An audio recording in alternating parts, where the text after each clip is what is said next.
नमस्कार, आप देख रहे हैं स्टेट टुडे न्यूज। मैं हूं आपके साथ हर्षिता मिश्रा। आइए करते हैं खबरों से शुरुआत।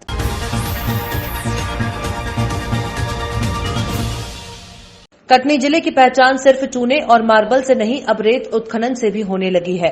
जी हां, ये वही जिला है जहां के पुलिस कप्तान ललित चाकवार का तबादला इसलिए कर दिया गया क्योंकि कटनी के पत्रकार ने मुख्यमंत्री को कटनी में चल रहे अवैध रेत का उत्खनन की शिकायत ट्वीट कर की थी, जिससे नाराज सीएम ने भरी सभा यानी वीडियो कॉन्फ्रेंसिंग में सबके सामने पुलिस कप्तान को फटकार लगाकर जिले से बेदखल कर दिया था। लेकिन ये सब महज तमाशा था ताकि जनता ये मान ले कि सूबे के मुखिया को अपने राज्य और संपदा की बेहद चिंता है। लेकिन असल माजरा क्या है, यह हम आपको दिखाएंगे भी और बताएंगे भी। अब देखिए इस नजारे को, जो सीएम की नाराजगी के बाद कटनी जिले की शोभा बढ़ाता नजर आ रहा है। जी हां, ये तस्वीरें इस बात की तस्दीक करती हैं कि सूबे के मुखिया की नाराजगी और पुलिस कप्तान के तबादले के बाद कितना बदलाव आया है। ये नजारा है कटनी के बड़वारा थाना क्षेत्र के लालपुर घाट का, जहां नेशनल ग्रीन ट्रिब्यूनल की गाइडलाइन और मध्य प्रदेश पर्यावरण सिया की शर्तों की धज्जियां उड़ाई जा रही हैं। आप खुद देख लीजिए इस नजारे को, जिसमें 2 पोकलेन मशीनों के जरिए रैंप बनाकर नदी की छाती को छलनी करने का काम किया जा रहा है। ये सब तो तब भी हो रहा था जब ललित चाकवार कटनी के एसपी थे, फिर उनके तबादले से बदला क्या, ये भी एक बड़ा सवाल है। खैर, मुख्यमंत्री ने कटनी में चल रहे इस तरह के अवैध गोरख धंधे से परेशान होकर कटनी के पुलिस कप्तान से पहले कलेक्टर का भी रास्ता नाप दिया था, लेकिन हासिल कुछ नहीं हुआ। जी हां, कटनी के पूर्व कलेक्टर शशिभूषण सिंह के बाद कटनी की कमान संभालने पहुंचे कटनी के मौजूदा कलेक्टर प्रियंक शर्मा भी इस तरह के मामलों में कुछ खास कर पाते तो ऐसी तस्वीरें आपके सामने नहीं आ पाती। लेकिन साहब करें भी तो क्या करें, ये रेत खदान बिस्टा कंपनी की है, जिसके रसूख के आगे सरकार भी नतमस्तक। एनजीटी के जो रूल रेगुलेशन है, जो पर्यावरण नियमों की जो अनदेखी हो रही है, जी जी, तो ये लगातार लंबे समय से चल रही है, इस पर क्या? ये तो मुझे अभी आपने जो दिखाया था, तो नियमों का धज्जियां उड़ा दी गई है ना, जबकि नियम में पोपलिंग मशीन का उपयोग नहीं किया जा सकता है। लेकिन हाँ, ये जो वीडियो अभी देखने को मिला है, तो ये नियम कानून को दरकिनार कर दिया गया है इसमें। आप उस क्षेत्र के विधायक हैं, आपके क्षेत्र का दोहन हो रहा है, तो उस क्षेत्र को बचाने के लिए आप क्या कर रहे हैं? भाई, इसके लिए मैंने आवाज़ उठाई थी पहले भी, और अभी ये बीच में मुझे जानकारी नहीं कि कहाँ पर क्या हो रहा है। ये लालपुर का जो आपने बताया, मैं तो वहाँ देखा भी नहीं, मुझे कोई जानकारी थी अभी तक। आपसे बता दें, जो आपने मुझे वीडियो दिखाया उसके आधार पर मैं बता रहा हूँ कि मुझे तो अभी आपने दिखाया तब जानकारी मुझे हुई। चंद दिनों पहले एसपी और कलेक्टर का तबादला रेत उत्खनन को लेकर किया गया। जी जी, बिल्कुल सही। तबादले से हासिल क्या हो रहा है? तो उससे तो मुझे नहीं लगता कि कुछ परिवर्तन आया है। अब शासन परिवर्तन, सत्ता परिवर्तन से ये लगता है कि सब उन्हीं के लोग। तो आखिर ये सब जो चल रहा है, खुलेआम चल रहा है, जी जी, बिना बेरोक टोक चल रहा है, प्रशासन कोई कार्रवाई नहीं कर रहा है, ये सत्ता का असर है। इसके पहले माननीय कमलनाथ जी जब थे तो अवैध उत्खनन चल नहीं रहा था, और जैसे सत्ता परिवर्तन हुआ, पूरे मध्य प्रदेश में उत्खनन चालू हो गया। अभी आप इस मामले में क्या कार्रवाई करवाने की कोशिश? मैं अभी कलेक्टर साहब से मुलाकात करता हूँ, बोलता हूँ इसमें आपको कार्रवाई करनी पड़ेगी। एक और बात है जो बहुत ज़रूरी, बेहद ज़रूरी आपको बताना है कि हम लोग इस मामले में अगर प्रशासनिक अधिकारी, इसमें मीडिया के माध्यम से मुझे ये सूचना मिली है, कुछ वीडियोस भी मीडिया में इसमें आए हैं, तो अभी के स्थिति में मैं यही कह सकता हूँ कि इसका हम एक बार सत्यापन कराएंगे अपनी माइनिंग की टीम के द्वारा।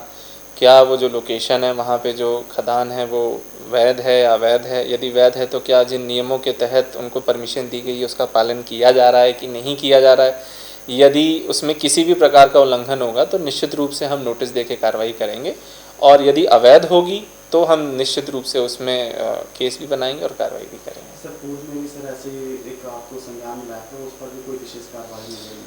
हो सकता है कि कई बार माइनिंग एक ऐसा कार्रवाई है जिसे कहा जाए कि तुरंत जाके ही पकड़ना पड़ सकता है। पहले भी ऐसे कभी कभी केसेस आए हैं, और ये लगभग हर ज़िलों में होते हैं कि सूचना मिलती है, कई बार मिलती है घटनाओं की, और मौके पे टीम जाती है तो ऐसा नहीं कुछ हम वहाँ रिकवर कर पाते हैं। कई बार ऐसा भी होता है कि हमारी टीम भी अपने से जाती है और अच्छी कार्रवाई करके आती है। तो मैं इसमें भी इस स्तर पर ये कह सकता हूँ कि हम प्रतिबद्ध हैं अपने स्तर पे कार्रवाई करने के लिए। बिल्कुल हमारा इंटेंशन बिल्कुल क्लियर है, वैध को संरक्षण देना है और अवैध के खिलाफ कार्रवाई करनी है। सर, वैसे हो सकता है मौके पे अधिकारी जाते हैं, उस समय गाड़ियां न मिलती हैं, लेकिन रैंप जो बने हुए हैं वो तो आज भी एक माह पहले भी आप बिल्कुल अगर वहाँ पे ऐसी कोई संरचना होगी और उसको हम फिर से सत्यापन करा लेंगे। यदि हमें वहाँ कोई नहीं मिलेगा और अगर वो अवैध होगी तो हम बिल्कुल उन संरचनाओं को हटाएंगे। सर जिले में सर विस्टा काम दिख रही रेत का और वो उसके द्वारा अवैध तौर से नाके बनाए गए हैं, उस पर कोई कार्रवाई नहीं की गई। नहीं, ये जो इशू आप बता रहे हैं इसके बारे में शासन से हम चर्चा कर रहे हैं और निश्चित रूप से इस मामले पे हम जो है जो भी वैध कार्रवाई होगी वो आने वाले समय में करेंगे। सर मैं नाके की बात कर रहा हूँ, अवैध तौर से नाके। हाँ, मैं उसी के बारे में बात कर रहा हूँ। उसमें हमने महिलाओं और बालिकाओं की सुरक्षा और जागरूकता के लिए माननीय मुख्यमंत्री के निर्देशानुसार संचालित प्रदेश स्तरीय महिला जन जागरूकता अभियान चलाया गया। सम्मान के तहत भोपाल पुलिस द्वारा दोपहर ओल्ड पुलिस कंट्रोल से रोशनपुरा चौराहे तक जन जागरूकता रैली का आयोजन कर आमजन को महिलाओं के प्रति सम्मान, समाज में सुरक्षित वातावरण का निर्माण और जागरूकता का संदेश दिया गया। रैली के शुभारंभ के पूर्व भोपाल डीआईजी शहर इरशाद वली द्वारा रैली में सम्मिलित महिला पुरुष कर्मचारियों, नगर रक्षा समिति के सदस्यों और नागरिक गणों को संबोधित करते हुए कहा कि हम सबको महिला अपराधों की रोकथाम के लिए प्रण करना चाहिए और महिलाओं का सम्मान करना चाहिए, तभी हम सुरक्षित समाज का निर्माण कर सकते हैं। इसके बाद सभी पुलिसकर्मियों और गणमान्य नागरिक और ग्राम रक्षा समिति के सदस्यों को नारी सुरक्षा और सम्मान के लिए शपथ दिलाई और हरी झंडी दिखाकर जागरूकता रैली को रवाना किया गया। उक्त जागरूकता रैली का नेतृत्व महिला प्रकोष्ठ डीएसपी माणिक मणि कुमावत, कार्यक्रम प्रभारी सुलोचना गहलोत और महिला मैत्री थानों की महिला पुलिसकर्मी, रक्षित केंद्र और कंट्रोल रूम स्टाफ, 7वीं वाहिनी की बैंड टीम, महिला एनजीओ अधिकारी और नगर रक्षा समिति के सदस्य समेत करीब 200 लोगों ने भाग लिया। रैली कूच के दौरान विभिन्न स्थानों पर जनमानस द्वारा तालियां बजाकर महिलाओं और रैली का सम्मान किया गया और देशभक्ति के नारे लगाए गए, जिससे आमजन समाज में नारी सम्मान के प्रति सकारात्मक संदेश गया। समारोह के अभियान के अंतर्गत जो है जन जागरूकता अभियान जो है वो चल रहा है। इसलिए इस परिदृश्य में आज जो है जागरूकता रैली निकाली गई है। इसमें सभी ग्राम के अधिकारी कर्मचारी सम्मिलित हुए हैं ताकि लोगों को जो है महिलाओं के अधिकार के प्रति और उनके प्रति जो है संवेदनशील रहने के लिए ये जागरूकता का अभियान लगातार सतत रूप से जारी है। बैतूल के सारनी थाना क्षेत्र में एक नाबालिग के साथ दुष्कर्म के बाद उसे जिंदा दफनाए जाने के मामले में पुलिस ने आरोपी को गिरफ्तार तो कर लिया है, लेकिन अब इस घटना को लेकर लोगों में काफी आक्रोश पनप रहा है। बैतूल में युवाओं ने आरोपी का पुतला बनाकर पुतले को शहर के बीच कोठी बाजार चौराहे पर फांसी के फंदे पर लटकाया और इसके बाद पुतला दहन किया। युवाओं के मुताबिक एक 13 साल के मासूम के साथ हैवानियत करने वालों को फांसी से कम कोई सजा नहीं मिलनी चाहिए, जिससे समाज में घूम रहे दूषित मानसिकता के लोगों को एक कड़ी चुनौती मिलेगी। 18 जनवरी की शाम सारनी थाना क्षेत्र में 13 साल की नाबालिग बच्ची को गांव के ही एक अधेड़ उम्र दरिंदे ने दुष्कर्म करने के बाद पत्थरों और कांटों के बीच जिंदा दफना दिया था। हालांकि पीड़ित बच्ची को बचा लिया गया, लेकिन उसकी हालत अभी नाजुक बनी हुई है और उसका नागपुर में इलाज जारी है। फांसी दो, फांसी दो, फांसी दो, सुशील वर्मा को फांसी दो, पिटाओ, फांसी दो, फांसी दो, नारी के सम्मान में युवा है मैदान में, सुशील वर्मा को फांसी दो, फांसी दो, फांसी दो, सुशील वर्मा को फांसी दो, नारी के सम्मान मैदान में, नारी के सम्मान में युवा है मैदान में, फांसी दो, के सम्मान में युवा है मैदान में, फांसी दो, फांसी दो, सुशील वर्मा को फांसी दो, फांसी दो, युवा है मैदान में, नारियों के सम्मान में युवा है मैदान में, फांसी दो, फांसी दो, फांसी दो, फांसी दो, फांसी दो।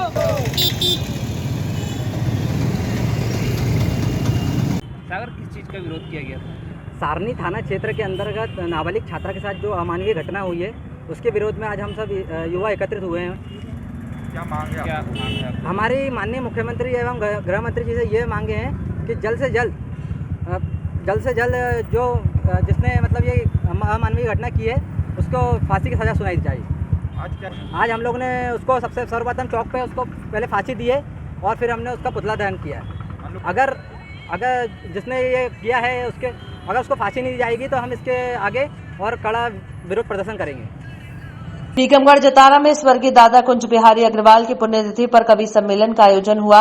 जतारा में रात्रि के समय कवि सम्मेलन का आयोजन किया गया, जिसमें भरत अग्रवाल ने बताया कि स्वर्गीय दादा कुंज बिहारी अग्रवाल की पुण्यतिथि पर कवियों के द्वारा श्रद्धांजलि अर्पित की गई और नगर के लोगों का दादा को श्रद्धांजलि दी, जिसमें मुख्य अतिथि रहे जतारा विधायक हरिशंकर खटीक ने कहा, दादा हम सबके बीच नहीं है, लेकिन दादा ने हमेशा 2 चीजें हम लोगों को सिखाई हैं, वो आज भी हमें याद है कि गलती पर झुक जाना और हमेशा बड़ों का सम्मान करना। कार्यक्रम में मौजूद रहे जिलाध्यक्ष अमित नूना, संजय सिंह, किशन पटेरिया, प्रशांत खरे, अंकित तोमर, रविंद्र सिंह भदौरिया, नीति राज सिंह, मुकेश तिवारी, दुष्यंत सिंह गौर, आशीष राय, विजय तिवारी, सुमित ओरछा, कविगढ़ मौजूद रहे और कार्यक्रम का संचालन सुरेश दुबे एडवोकेट ने किया। ऊर्जावान जिलाध्यक्ष हमारे साथी भाई सम्मानित श्री अमित नुना जी, मंच पर उपस्थित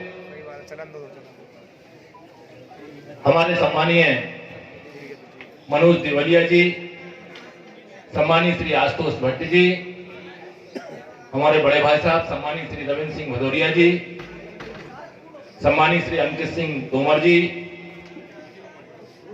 और मंच के सामने उपस्थित हमारे पितातुल दादा सम्मानित श्री लखन सिंह दांगी जी, सम्मानीय बड़े भाई साहब श्री रमेश पाठक जी, मुकेश तिवारी जी, किशन पटरिया जी, हमारे बंसी जी, रोहित जी और मंच के सामने उपस्थित हमारे सभी पितातुल बुजुर्ग दादा व साथियों, मातृ शक्ति के रूप। मामला उमरिया जिले के मानपुर थाना अंतर्गत ग्राम भमराहा का है। जिला उमरिया में पदस्थ खनिज के आरक्षक संतोष कुमार दुबे ने बताया कि मैं खनिज अधिकारी उमरिया मान सिंह बघेल के निर्देशन और दिवाकर चतुर्वेदी खनिज निरीक्षक के मार्गदर्शन में ग्राम भमराहा सोन नदी क्षेत्र में रेत का उत्खनन किया जा रहा था, जिसकी शिकायत रात 11 बजे प्राप्त हुई थी। सोन नदी भमराहा 2 ट्रैक्टर रेत भर रहे हैं। तत्काल खनिज निरीक्षक के मार्गदर्शन में मौके पर जाकर 2 ट्रैक्टर पकड़े गए, जिसे पकड़कर थाना मानपुर लाया जा रहा था। उसी समय रास्ता रोककर दीपू द्विवेदी, मानू द्विवेदी, मोनिका द्विवेदी और उनकी मां ट्रैक्टर के सामने आकर अभद्र गाली गुफ्तार करने लगे, जिसे मना करने पर मारपीट का अंजाम उनके द्वारा किया गया। रेत कर्मचारियों की मदद से थाना मानपुर लाया गया, जिसकी लिखित रिपोर्ट मैंने दर्ज कराई है। उपरोक्त विषय के संबंध में जब स्टेट टुडे न्यूज के संवाददाता मिथिलेश त्रिपाठी की बात जिला खनिज अधिकारी मान सिंह बघेल से हुई तो उन्होंने बताया कि उक्त मामला मेरे संज्ञान में है। मैंने अपने जिले के कलेक्टर महोदय को भी अवगत कराया है, जिन्होंने मामले को गंभीरता से लेते हुए कड़ी कार्यवाही के निर्देश दिए हैं।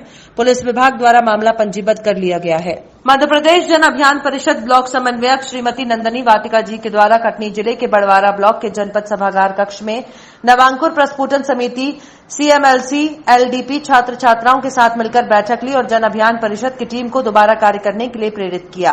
वहीं नवनियुक्त ब्लॉक समन्वयक नंदनी वाटिका जी का स्वागत मनोज तिवारी, संदीप रजक, देवेश सिंह, पंकज, मनोज, कुलदीप सिंह, खिलाड़ी बर्मन, नीलेश गुप्ता, विकास यादव, सुनील महोबिया और उनकी पूरी टीम के द्वारा उनका पुष्पगुच्छ भेंट कर स्वागत किया गया और उनके सानिध्य में कार्य करने के लिए कहा गया। जन अभियान परिषद की टीम जिस प्रकार से पहल कार्य करती थी, फिर से बड़वारा ब्लॉक में पूरी मेहनत के साथ कार्य करेगी और जन जन तक लोगों को जागरूक करेगी। फिलहाल खबरों में इतना ही। और भी खबरों के अपडेट्स के लिए आप देखते रहिए स्टेट टुडे न्यूज।